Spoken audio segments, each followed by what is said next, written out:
오늘은 룻기 4장 11절에서 22절까지 말씀입니다. 우리가 어떤 한 사람의 인생을 볼 때 그 인생을 보면서 하나님이 저 인생과 함께 하셨구나, 이런 고백을 할 수 있다면 아마 잘 살았던 인생이 아닐까, 그런 생각을 해볼 수 있습니다. 물론 모든 인생의 선택이 완벽했다라는 것은 아닙니다.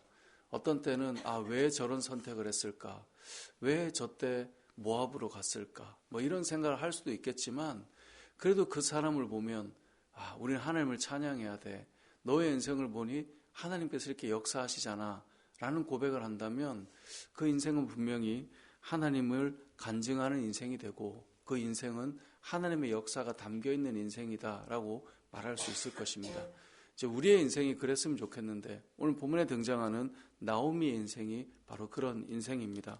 오늘 본문 14절을 보면 여인들이 나오미에게 이르되 찬송할지로다, 여호와께서 오늘 내게 기업 물을 자가 없게 하지 아니하셨도다 라고 말해요.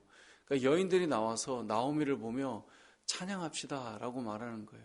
찬송하리로다, 당신은 찬양해야 됩니다, 찬양할 이유가 마땅히 있습니다 라고 말하고 있는 거죠. 그 이유가 무엇입니까? 당신에게 기업 물을 자가 있었다라는 거예요. 그러니까 나오미의 인생을 지금 이 이스라엘 백성들 너무나 잘 아는 거죠. 어떻게 알아요? 그가 모압 땅으로 갔다가 남편과 아들들을 잃고 자신을 뭔가 도와줄 사람으로서 보면, 인간적으로 보면 힘이 될 만한 사람을 다 잃어버린 채, 그리고 이 사별한 며느리, 그러니까 남편을 잃은 며느리를 데리고 돌아온 그때 나오미가 뭐라고 말합니까? 자신에 대해서 이제는 나는 인생의 쓴맛을 다 보고 괴로운 자라고 부르라고 그렇게 말할 정도로 삶이 참 완전히 무너져서 돌아왔잖아요. 그런데 사람들이 그 나오미를 바라보며 지금은 찬양할 이유가 있는 여인이라고 지금 고백하고 있는 것이죠. 어찌 보면 우리의 인생의 모든 길들이 방향이 옳다면 얼마나 좋겠어요. 그때 그렇게 하지 않았으면 좋았을 텐데, 이런 일들이 우리에게 늘 있단 말이죠. 하지만 그럼에도 불구하고 우리의 인생의 역사를 보면 하나님을 찬양할 수밖에 없는 그러한 고백이 되는 인생이 된다는 것, 그게 바로 간증하는 인생이고, 그것이 바로 우리가 살아가야 될 길과 걸음이 된다는 것이죠. 오늘 본문에 나오미가 그랬다라는 것입니다. 그래서 이 나오미가 아이를 낳았을 때 이 아이의 이름을 그들이 지어주잖아요. 그 이름이 무엇입니까? 오벳이었습니다. 오벳. 이 히브리어는 모음의 변화가 좀 있어도 자음이 그 자체가 주는 그 의미가 있거든요. 흔히 하나님을 예배한다, 섬긴다, 또 하나님의 종이 된다, 이게 아바드라고 하는 단어를 쓰는데, 이 오벳이 오베드라는 말이거든요. 그러니까 섬기는 자. 누구를 섬겨요?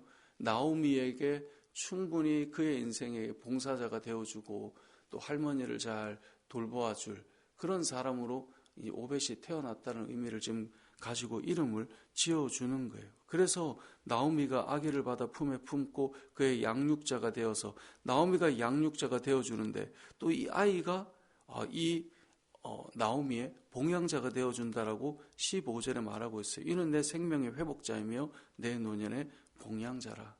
그러니까 우리가 인생을 살아갈 때 오늘 본문을 통해, 이제 우리는 룻기 오늘 마지막인데요, 인생의 그 첫 출발은 모르지만 어찌됐건 모압이라고 하는 땅을 가게 된 한 시점에서 그의 인생의 말미를 볼 때 하나님께서 이런 복을 주셨구나 라고 하는 이 그림들이 우리도 한번 생각해 볼 만한 믿음의 걸음이고 또 우리가 가야 될 걸음이다라는 것이죠.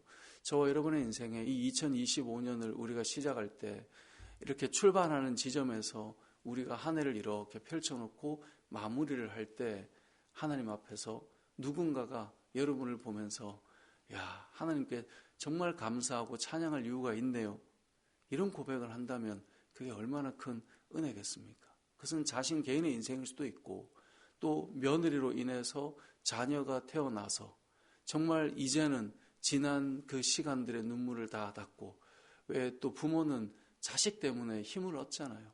그 잘되는 모습들을 보면서 또 힘을 얻기도 하고, 믿음의 선택 속에 하나님께서 나에게 이런 복을 주시는구나. 오늘 여기에 나오는 룻기의 마무리에 이 나오미의 품에 안긴 이 오벳을 보면서 우리는 그 인생의 여러 가지 일들 속에 하나님을 찬양하는 일만이 이제 남아있는 나오미처럼 저와 여러분의 삶도 누군가가 저를 볼 때, 여러분을 볼 때, 우리가 인생의 후반부로 가면 갈수록 이 집은 하나님을 찬양할 만한 집이네.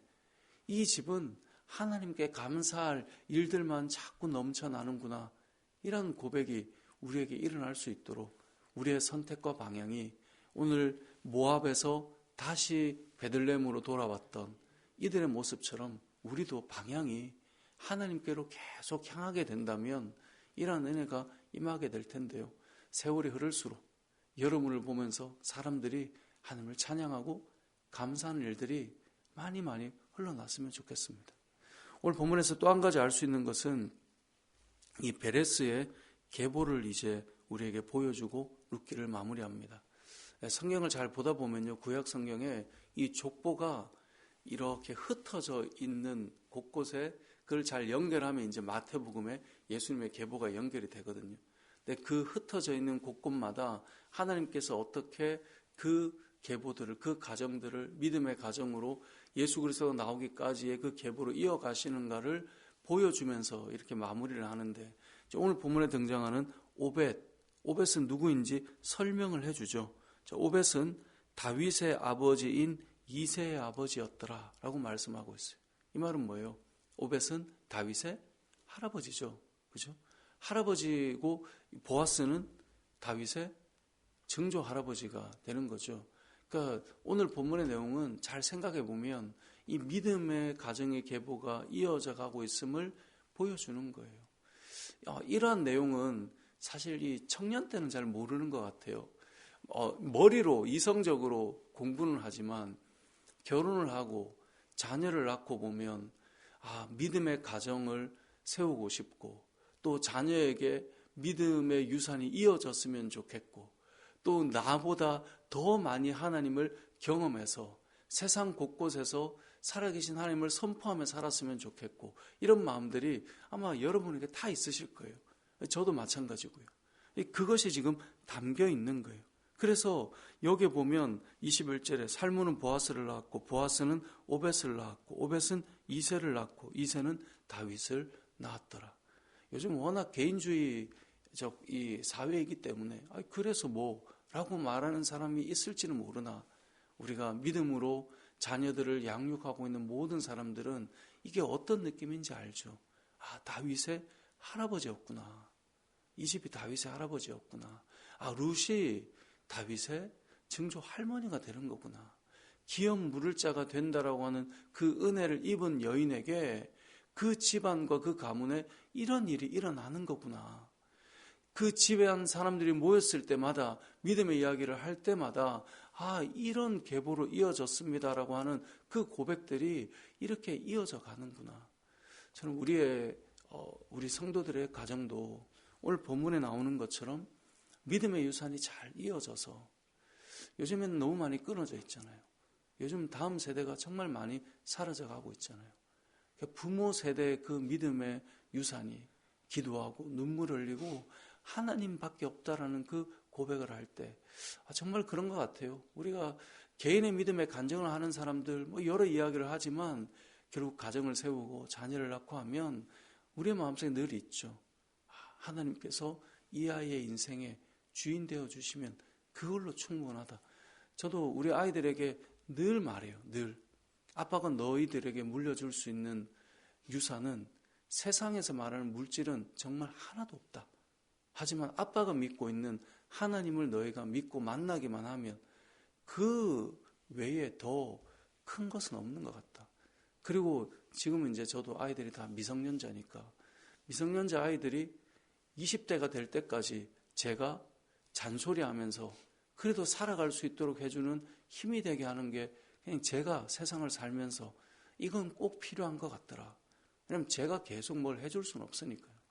그러니까 그런 것들을 돌아보면 결국 그 제일 첫 번째 그 중심에는 믿음이라고 하는 것, 그것 말고 더 무엇이 있을까 하는 생각을 늘 하게 되죠. 그리고 믿음의 사람이라면 세상에서 어떻게 자신의 인생을 준비하고 자신의 인생을 진지하게 생각할 것인가, 이런 것들을 통해서 믿음의 유산이 이어지는 것 아니겠습니까? 예를 들어 어른들이 자녀를 아니면 우리의 후배들에게, 다음 세대에게 아무 말도 해줄 것 없고 그냥 너가 원하는 대로 살아도 돼라고 한다면 어른의 책임은 무엇일까요? 아무것도 없는 것 아니겠어요? 근데 우리가 이러한 일들을 쭉 본다면 깨닫는 거죠. 믿음의 유산이 이어지고 인생을 어떻게 살아가도록 키워내야 되는 것인가. 그게 믿음의 가정이고, 흔히 예전에는 믿음의 명문가라는 말을 참 많이 썼어요. 오늘 이곳에 나와 우리 함께 새벽 예배 드리는 저와 여러분의 가정도 믿음의 명문가가 되었으면 좋겠어요. 세상에서의 어떤 위치나 포지션들도 좋으면 감사한 일이지만 그것보다 더 우선순위가 믿음의 명문가가 되어서 그 가정을 보니 아버지 때에 또 할아버지 때에 또 그 윗때에 이렇게 이어져 내려와서 저희가 아직도 예수님을 잘 믿고 있습니다. 이게 얼마나 큰 복이겠습니까? 오늘 이 말씀에 나오는 이 족보와 이 계보가 여러분 가정에도 동일한 은혜가 있었으면 좋겠어요. 여러분의 믿음이 그 아래로 내려가고 그 아래로 내려가고 자녀들이 여러분을 생각할 때 우리 엄마가 우리 아빠가 이렇게 살아왔었지. 그래서 저는 늘 이 성경책 한 권은 부모가 보던 성경책을 자녀가 마지막에 이렇게 볼 수 있다면 그건 참 복이 아닐까 하는 생각을 옛날부터 했기 때문에 성경책은 내가 손때 묻은 성경책 한 권은 남겨놓고 가야지라는 생각은 늘 가지고 있거든요. 그래서 이렇게 저렇게 쓰고 하는 책을 그냥 남겨주고 싶어요. 세월의 흔적이 묻어있는 아빠가 그래도 말씀 앞에 서 있었던 그 책. 왜 우리가 뭔가 이제 아버지가 돌아가시면, 누가 돌아가시면 이렇게 남겨진 것들이 있지 않습니까? 그것이 또 생각나게 하는 것이 있지 않습니까?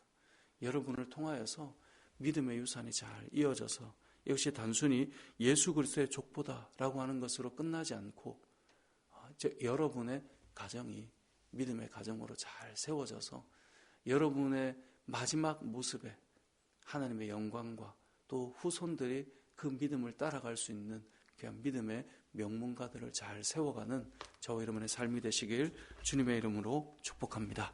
아멘.